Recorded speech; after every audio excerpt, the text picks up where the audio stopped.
Maka ilmu Al-Quran terus berkembang sampai pada masanya Imam As-Suyuti rahimahullah yang wafat 911 Hijriah. Beliau mengatakan sudah 80 cabang. Begitu juga ilmu hadis. Orang belajar hadis, ilmu hadis tidak dikatakan belajar ilmu hadis, tapi belajar ulumul hadis. Begitu banyaknya cabang-cabang ilmu yang harus kita pelajari. Nah, yang kita peroleh itu hanya keberkahan dari guru-guru kita yang ikhlas, para hamalatul Quran yang siang mulai bangun dari tidur sampai tidur kembali, pekerjaannya hanyalah mengajarkan Al-Quran kepada anak-anak, menyimak hafalan-hafalan yang sudah disiapkan dari anak-anaknya. Yakinlah bahwa dengan Al-Quran itu akan mengantarkan kita kepada kebahagiaan dunia dan akhirat. Di sini sekaligus wisuda 1 juz hafalan juz 30. Kita di Indonesia ini punya hamalatul Quran itu puluhan ribu. Data yang pernah saya miliki ada 92.000 hafizah. Itu yang kelihatan.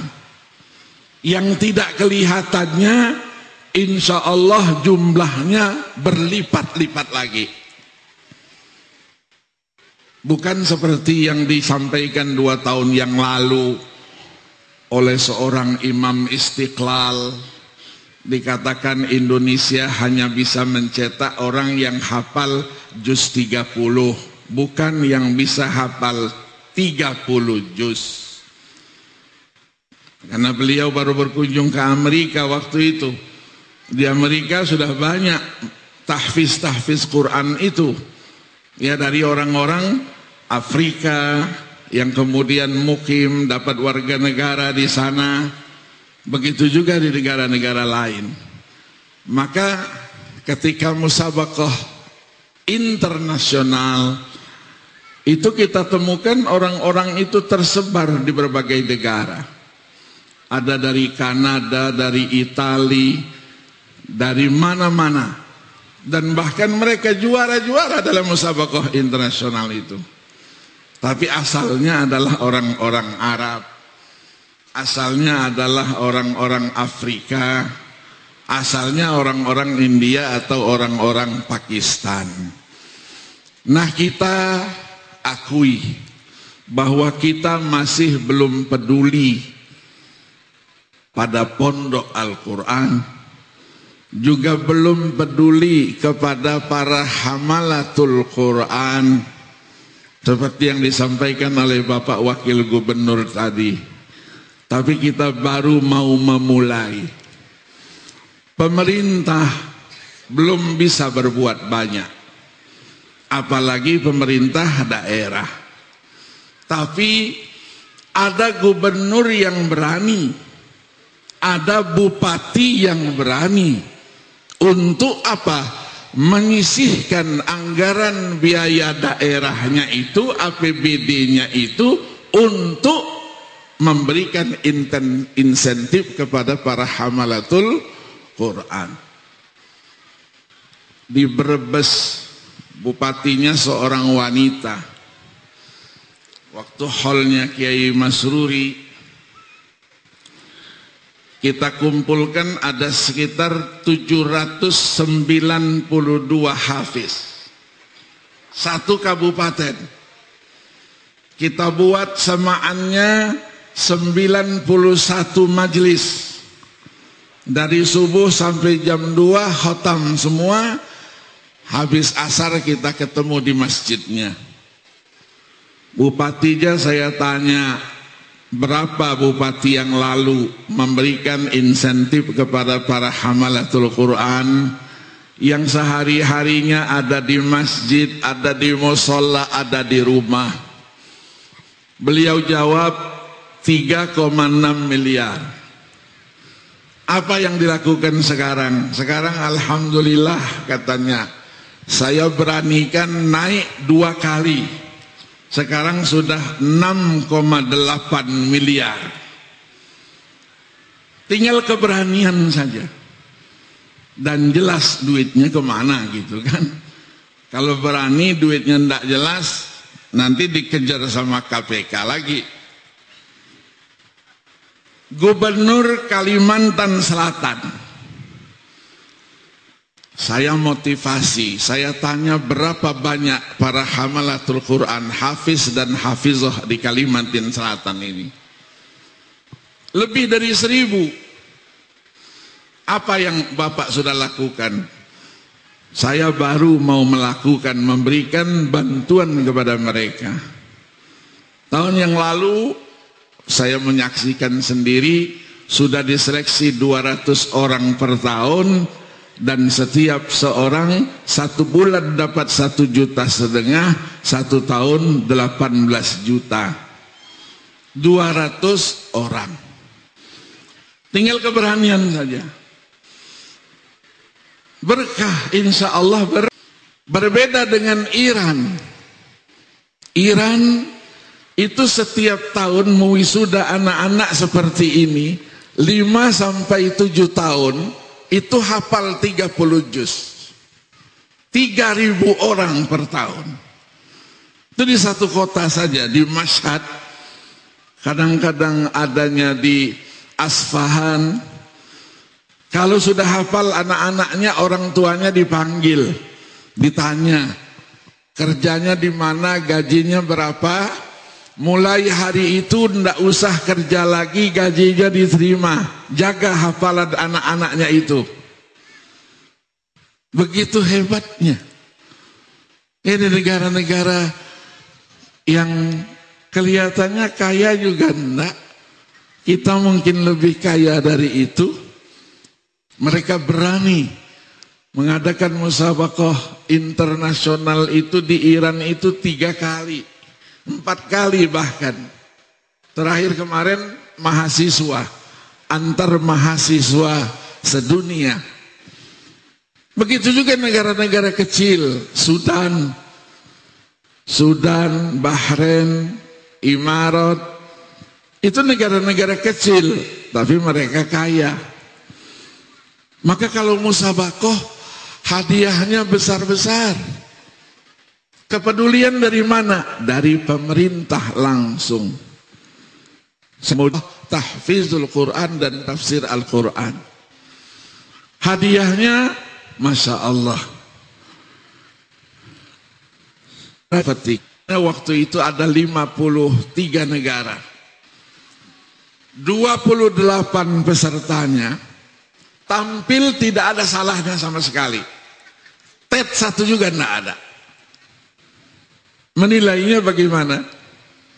Bingung, spekulasi semua.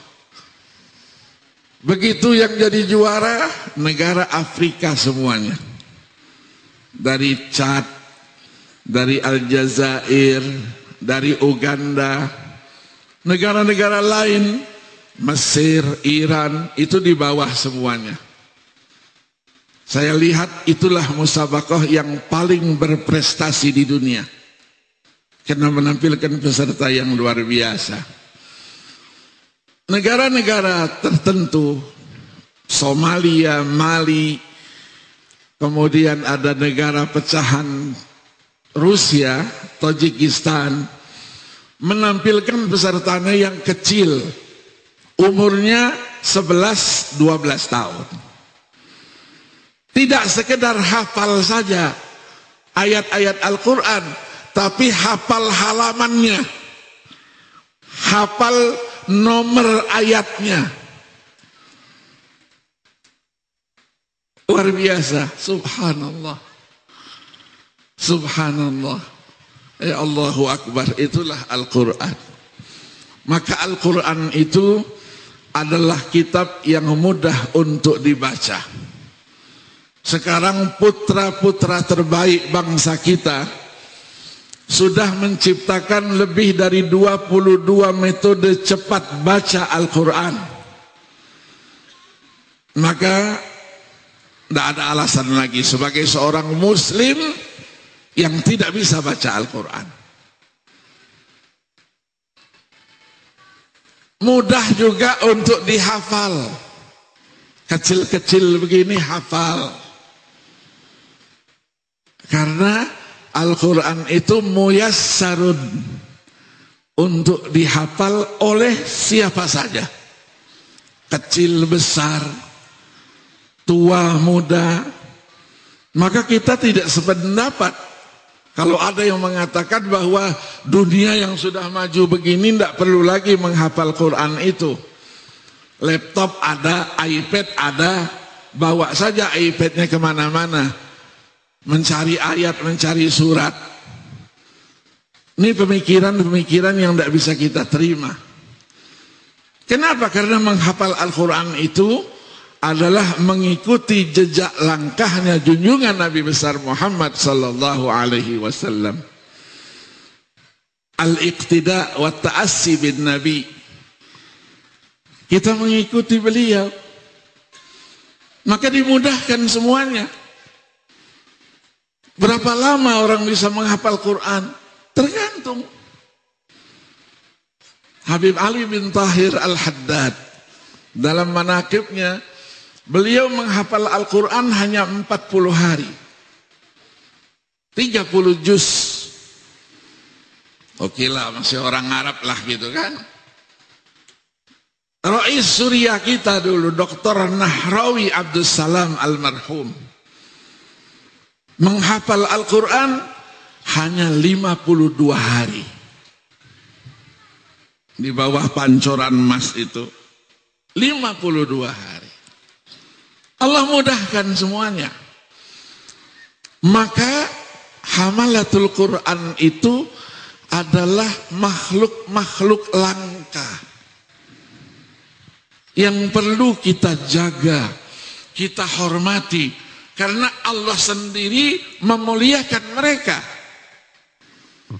Dalam sebuah hadis Rasulullah sallallahu alaihi wasallam bersabda, "Inna akramal ibadi indallah fi hadhihi dunya ba'dal anbiya al-ulama summa hamalatul Quran."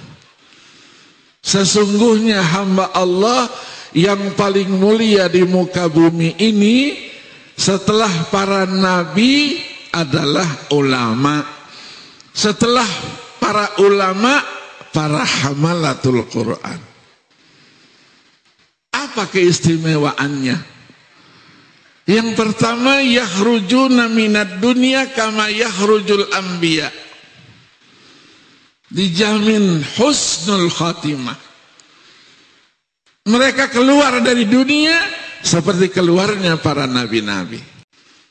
Yang kedua, wa yuhsyaruna min kuburihim ma'al anbiya. Dibangkitkan nanti dari kuburnya itu sudah bersama para nabi-nabi. Kalau sudah bersama nabi-nabi, kemana perginya? Wasiqal ladzina taqaw rabbahum ilal jannati sumara. Yang ketiga, wa ya'khuduna thawabal anbiya.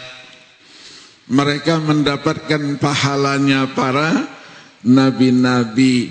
Maka di ujungnya diberikan fatuba li hamalatil Quran. Maka berbahagialah orang-orang yang masuk dalam hamalatul Quran.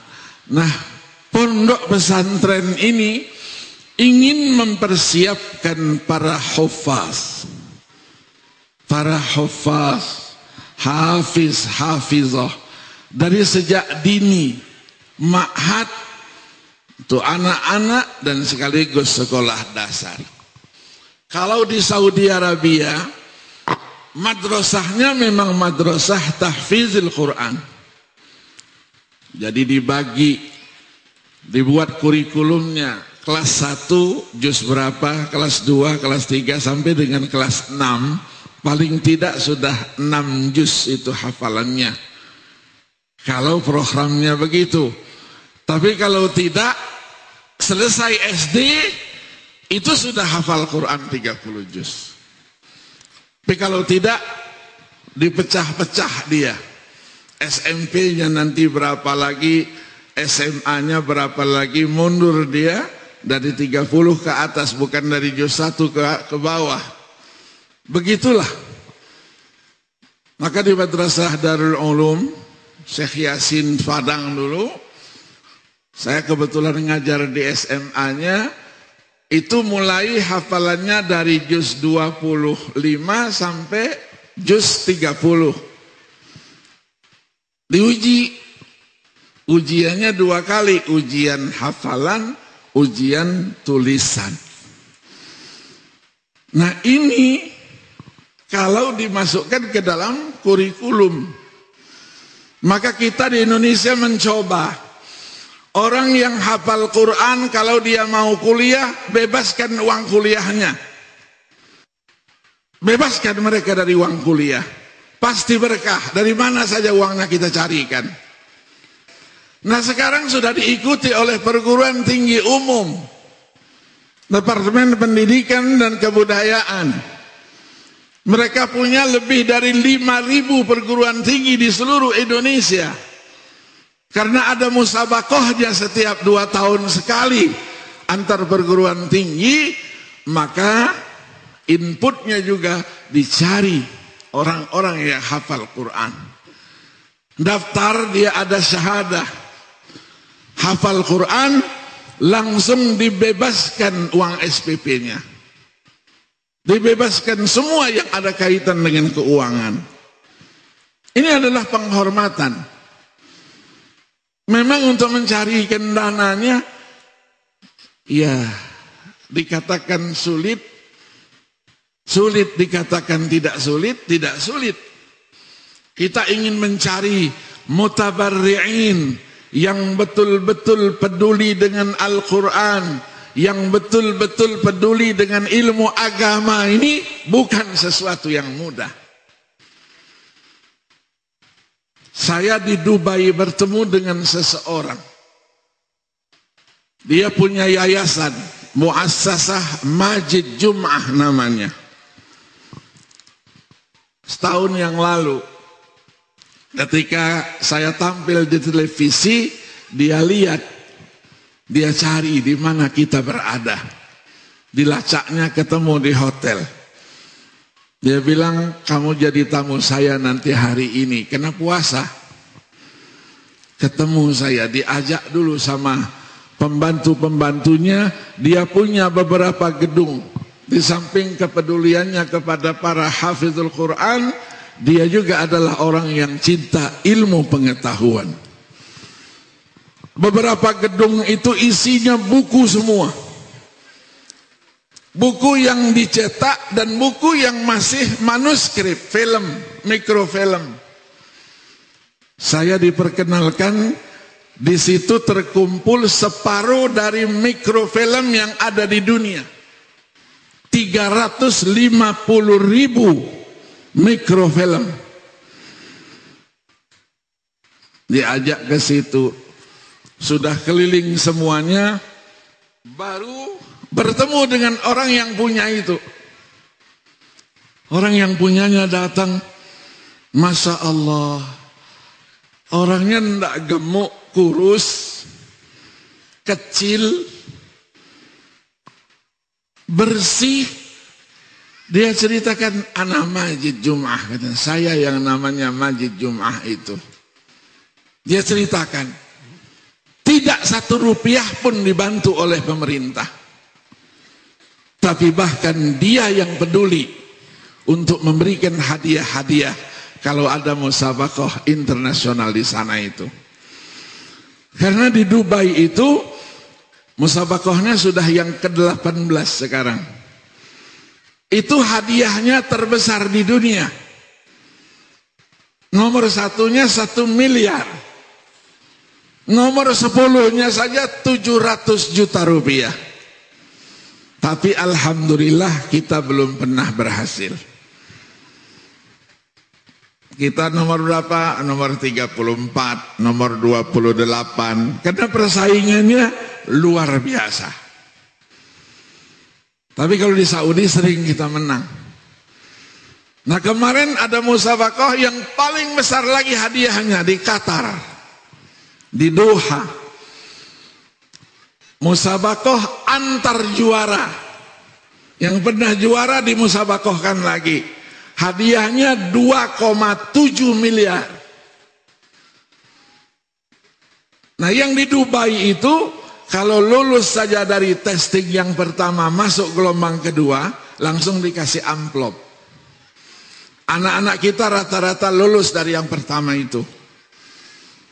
Kasih amplop, dibukanya isinya $10.000.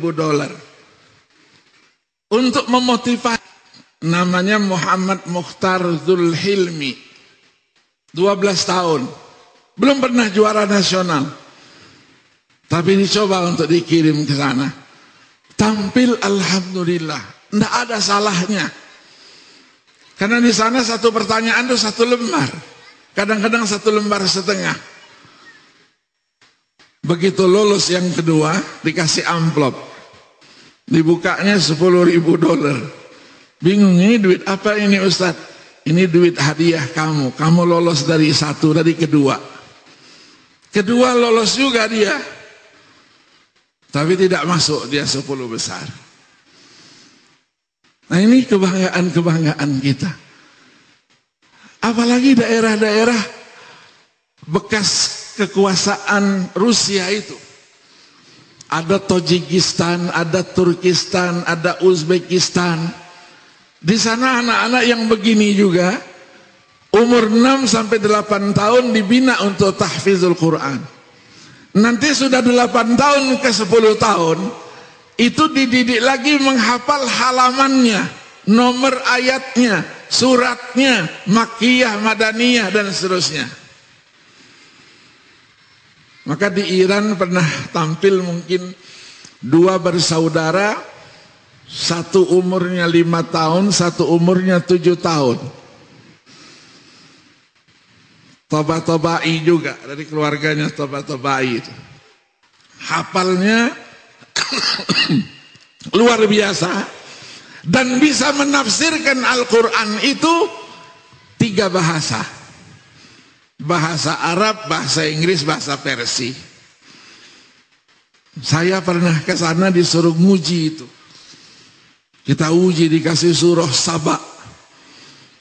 Ceritanya Nabi Allah Sulaiman. Dia tafsirkan bahasa Arab. Dia tafsirkan bahasa Inggris. Dan sampai dibawa keliling dunia. Dibiayai oleh negaranya. Masuk ke Inggris, ke Cambridge. Diuji di sana.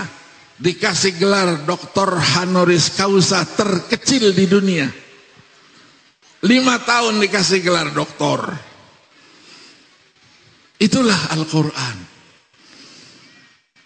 Maka orang yang suka membaca Al-Quran, apalagi hamalatul Quran, diadakan penelitian di Amerika itu, orangnya pasti awet muda, seger terus. Kenapa?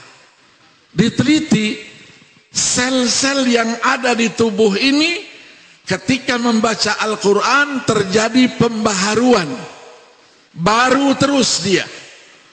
Maka orang yang suka baca Quran, hamalatul Quran, itu umurnya boleh tua tapi tampilnya muda terus. Amin ya Rabbal Alamin. Ya, kita berapa juz sekarang sehari? Berapa juz? Qurannya dibaca, korannya apa dibaca? Jadi kan orang tua kita dulu mendidik kita begitu. Subuh tidak boleh pegang apa-apa sebelum memegang Al-Quran. Siang juga begitu, malam juga begitu, maghrib, isya Kita tidak boleh kemana-mana sama orang tua kita dulu. Suruh baca Quran. Karena Al-Quran itu segala-galanya. Tidak ada orang yang pandai membaca Al-Quran. Orang yang hafizul Quran, maaf, yang hidupnya itu tidak menentu. Kenapa? Karena dia sudah terhormat di hadapan Allah Subhanahu wa ta'ala. Ada murid saya 7 bulan yang lalu. Ini kehebatan Al-Quran. Namanya Miftahuddin, alumni perguruan tinggi ilmu Al-Quran. Ngajar dia, punya pondok Al-Quran. Orangnya kurus. Pada satu hari, hari Rabu, habis sholat asar, dia jatuh. Di pondoknya itu jatuh, tanpa sebab jatuh. Jatuh terus tidak sadar. Langsung dibawa ke rumah sakit, ternyata pendarahan otak. Kata rumah sakit ini harus dioperasi, tapi harus ada jaminan uang 300 juta rupiah. Hafizul Quran, uang 300 juta dari mana? Tapi karena dia punya murid banyak, di BBM kan kumpul 1 jam 120 juta. Tapi rumah sakit tidak mau juga. Dibawalah ke rumah sakit Eka Hospital yang ada di Bumi Serpong, BSD. Bawa ke situ, begitu dalam kondisi darurat, dokter tidak bertanya lagi ada uang jaminan atau tidak, langsung masuk kamar operasi. Dokternya siap, dioperasi, dibuka ininya, dibuka. Ketika pelaksanaan operasi, ada seorang dokter keluar dari kamar itu, kamar operasi. Dia tanya, ini siapa? Dikatakan, ya itu Miftahuddin namanya. Ada istrinya, ada kawan-kawan di situ. Enggak, saya enggak nanya namanya. Ini orang ini kelebihannya apa? Tolongkan. Kalau menurut ilmu yang saya miliki sebagai dokter spesialis bedah otak, hamba Allah ini sudah tidak ada lagi.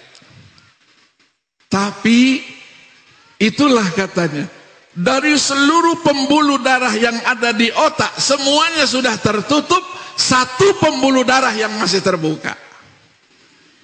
Itu yang membantu dia. Tolong ceritakan siapa dia.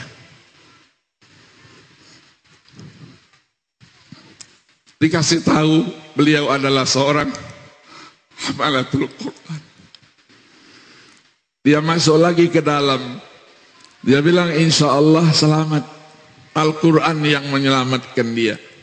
Operasinya keluar sudah katanya selesai. Sekarang masuk ICU, insya Allah 2-3 hari dia keluar. Itulah Al-Quran. Ini mungkin yang dapat saya sampaikan. Terima kasih, mohon maaf yang sebesar-besarnya pada bapak-bapak kiai, para kiai yang saya hormati. Mudah-mudahan bermanfaat. Wallahul muwaffiq ila aqwamit thariq. Wassalamualaikum warahmatullahi wabarakatuh.